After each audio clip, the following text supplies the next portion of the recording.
ویسے انہوں نے باقی ٹائم ڈاکٹر صاحب اچھے طریقے سے گزاری ہے، جاتے جاتے انہوں نے یہ ٹویٹ کر کے معاملہ گمبھیر بنا دی. ویسے آپ اس کو نہیں مانتے کہ یہ بل قانون پر دیکھیے ہے؟ سلمہ، میرا خیال ہے کہ آپ لوگ انڈر اسٹیمیٹ کر رہے ہیں میرے صدر کو.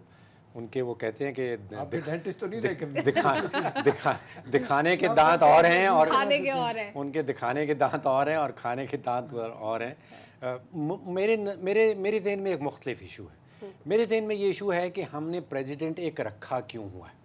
دیکھیے 30 لاکھ روپیہ روزانہ کا خرچہ ہے احتشام صاحب. ایوری سنگل ڈے ہم پریزیڈنسی کے اوپر 30 لاکھ روپیہ خرچ کر رہے ہیں. اسی طرح ہم نے گورنر رکھے ہوئے ہیں، 15 سے 20 لاکھ روپیہ روزانہ کا وہاں خرچ ہو رہا ہے. تو صدر اور گورنر 1 کروڑ روپیہ روزانہ کا آپ کے اور میرے ٹیکس پیئرز کے پیسے جو ہیں وہ ضائع ہو جائیں.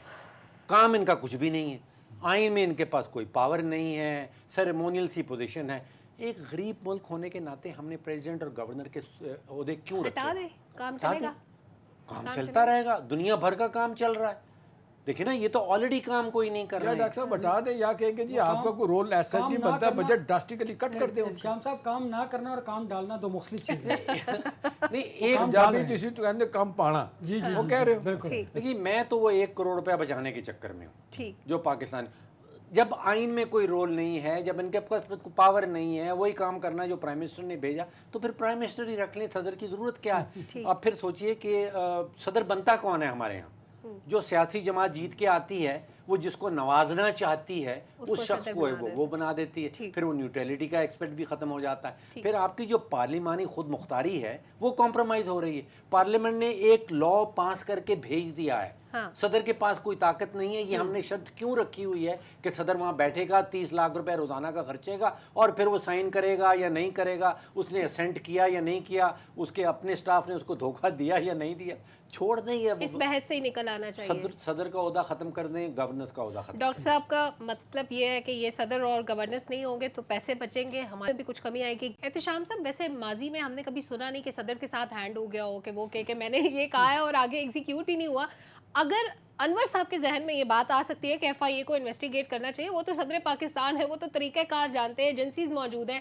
انہوں نے بعد والا ایکشن پہلے لے لیا، انہوں نے فٹافٹ پہلے ٹویٹ کیا، پھر اپنے بندے کو بھی ہٹا دیا، لیکن انویسٹیگیٹ نہیں کروایا کہ سارے پروسیس میں انوالو کون تھا اگر ان کے ساتھ دھوکا ہوا. دیکھیں سلمہ، ہینڈ تو جب جس کا دور لگتا ہے سیاستدانوں کا لگے گا وہ کر دیں گے، بیوروکریسی میں لگتا ہے انہوں نے کر دیں گے، اور آپ دیکھ لیں ان الیکٹڈ لوگ ہیں وہ ان کو موقع ملے گا تو وہ بھی کر دیں گے. میرے لیے سب سے اہم بات یہ ہے کہ میں نہیں جانتا وقار صاحب کون ہیں، گریڈ 22 کے آدمی ہیں. مجھے اتنا پتہ ہے سلمہ کہ جب اس پوزیشن میں آپ پہنچ جاتے ہیں تو آپ یہ خواہش کرتے ہیں کہ میری بڑی آنریبل طریقے سے ریٹائرمنٹ ہو. وہ لیگیسی ایسی لے کے نہیں جاتے کہ ساری عمر ان کے دوست احباب رشتہ دار بچے انہیں کہتے رہیں کہ آپ آخری وقت میں کیا کر کے آئیں. لیکن جس ببانگ دھول طریقے سے انہوں نے یہ خط لکھا اور انہوں نے کہا کہ میں تیار ہوں کسی بڑے فورم پہ جا کے میں دیانتداری کے ساتھ بتانے کے لیے ہوا کیا ہے. وہ کہتے ہیں آج بھی میں کہہ سکتا ہوں کہ یہ بل جو دونوں کے دونوں ہیں وہیں پڑے رہے، ان کو کھول کے دیکھا تک نہیں گیا اور پڑے رہے وہاں پہ، اور یہ نہیں پوچھا انہوں نے. اب ظاہر سی بات ہے لوگ تو سوال کر رہے ہیں کہ جی جھوٹ کون بول رہا ہے دونوں میں سے. اب تو انویسٹیگیشن ہو، معاملہ ویسے سپریم کورٹ میں بھی چلا گیا، اس کے بارے میں کیا ہوگا. اس کو میں ذرا تھوڑے ڈفرینٹ انداز سے دیکھ رہا ہوں ڈاکٹر صاحب. وہ اس طرح میں دیکھ رہا ہوں کہ مجھے اس وقت لگ رہا ہے کہ ڈاکٹر علوی صاحب جو ہمارے صدر ہیں بڑی مشکل میں ہیں.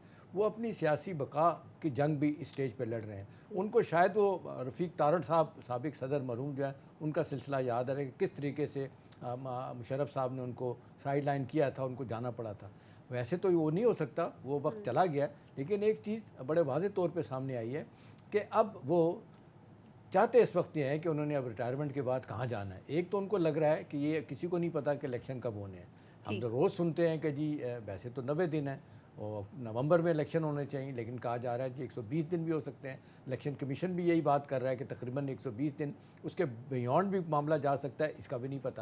تو شاید وہ چاہتے ہیں کہ جی جب تک الیکٹورل کالج نہیں ہوگا، نئی اسمبلیاں نہیں ہوں گی تو وہ صدر رہیں. ظاہر ہے یہ اپنے تعلقات کو اداروں کے ساتھ بھی ٹھیک کرنا چاہتے ہوں گے. دوسری طرف جو کرٹیسزم ہے، دیکھیں آئے دن جس طریقے سے ان کے اپنے لوگ ان کے پیچھے پڑے رہتے ہیں پی ٹی آئی کے کہ آپ ایک اہم عہدے پہ بیٹھ کے ہمارے چیف کو نہیں بچا سکے، آپ نے کچھ نہیں کیا، تو ان کو شاید وہاں پہ بھی ایک بڑی امبیرسمنٹ ہو رہی ہے.